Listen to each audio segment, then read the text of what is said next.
Hi friends, మరో కొత్త కథతో మీ ముందుకు వచ్చాం. ఇక విందామా? ఒకరోజు 5 స్నేహితులు ఒక అడవిలో ఉన్న ఫామ్ హౌస్కి వెళ్ళారు. వారు అంతా ఆ ఫామ్ హౌస్కి చేరుకున్న తర్వాత కార్ డోర్ తీయగానే వారిలో ఒకరికి ఫోన్ కనబడింది. ఆ ఫోన్ తీసుకొని లోపలికి వెళ్ళాక ఫోన్ని మంచం మీద పెట్టి స్నానానికి వెళ్ళింది. స్నానం చేసి వచ్చాక ఆ ఫోన్ రింగ్ అయింది. ఫోన్ లిఫ్ట్ చేస్తే అందులో ఏదో ఒక భయంకరమైన వాయిస్ వినబడింది. ఆ వాయిస్ వినగానే భయంతో ఫోన్ కింద పడేసింది. మళ్ళీ ఆ ఫోన్ దగ్గరికి వెళ్ళి ఫోన్ నెమ్మదిగా చేతిలోకి తీసుకొని చెవి దగ్గర పెట్టుకొని వింది. అప్పుడు ఫోన్లోంచి "ఇది నా ఇల్లు" అని ఒక భయంకరమైన గొంతు వినబడింది.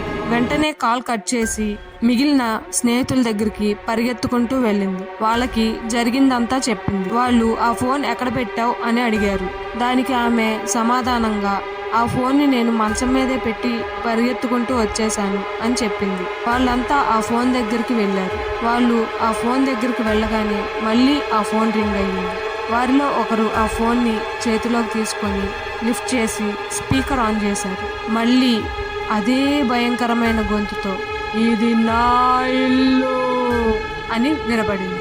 వారంతా భయపడి ఫోన్ అక్కడే పడేసి కిందకి పరిగెత్తుకుంటూ వచ్చి కారు తీసి వెళ్ళిపోదామని నిర్ణయించుకున్నారు. వారు కారులో వెళుతుండగా ఎంత దూరం వెళ్ళినా తిరిగి మళ్ళీ ఆ ఇంటి దగ్గరికే వస్తున్నారు. వాళ్ళకి ఏం చేయాలో అర్థం కాక కారు దిగి చుట్టూ చూశారు. ఈలోపు చీకటి పడింది. ఆ చీకట్లో వారికి ఏవేవో అరుపులు వినపడ్డాయి. ఆ అరుపులకి వాళ్ళు భయపడి అడవిలోకి పరిగెత్తారు. వారు ఎవరికి వారు అడవిలో పరిగెత్తి దారి తప్పారు. వారంతా మళ్ళీ ఒక చోటకి చేరుకోగానే వాళ్ళకి మళ్ళీ ఆ ఫోన్ కనబడింది. ఆ ఫోన్ ఈసారి మళ్ళీ రింగ్ అయ్యింది. వాళ్ళు భయపడుతూనే ఆ ఫోన్ దగ్గరగా వెళ్ళి ఆ ఫోన్ని చేతిలోకి తీసుకొని లిఫ్ట్ చేశారు.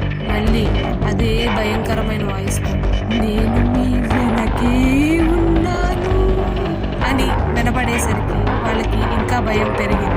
వాళ్ళు భయంతో వెనక్కి తిరిగి చూడగానే అక్కడే నల్ల చీర కట్టుకొని మొహమంతా భయంకరంగా ఒక ఆకారంలో వాళ్ళకి దూరంగా మనిషిలా నిలబడినట్టు కనపడింది. వాళ్ళు భయంతో వెనక్కి అడుగు వేస్తుండగా ఆ ఆకారం వాళ్ళ వైపే వస్తుంది. వాళ్ళు ఇంకా భయంగా ఆ ఆకారాన్ని చూస్తూ వెనకడుగులు వేస్తూ ఉండగా ఈలోపు తెల్లవారేసరికి ఆ 5 స్నేహితులు చనిపోయి ఉన్నారు. Thank you for watching. Please like, share and subscribe to our channel.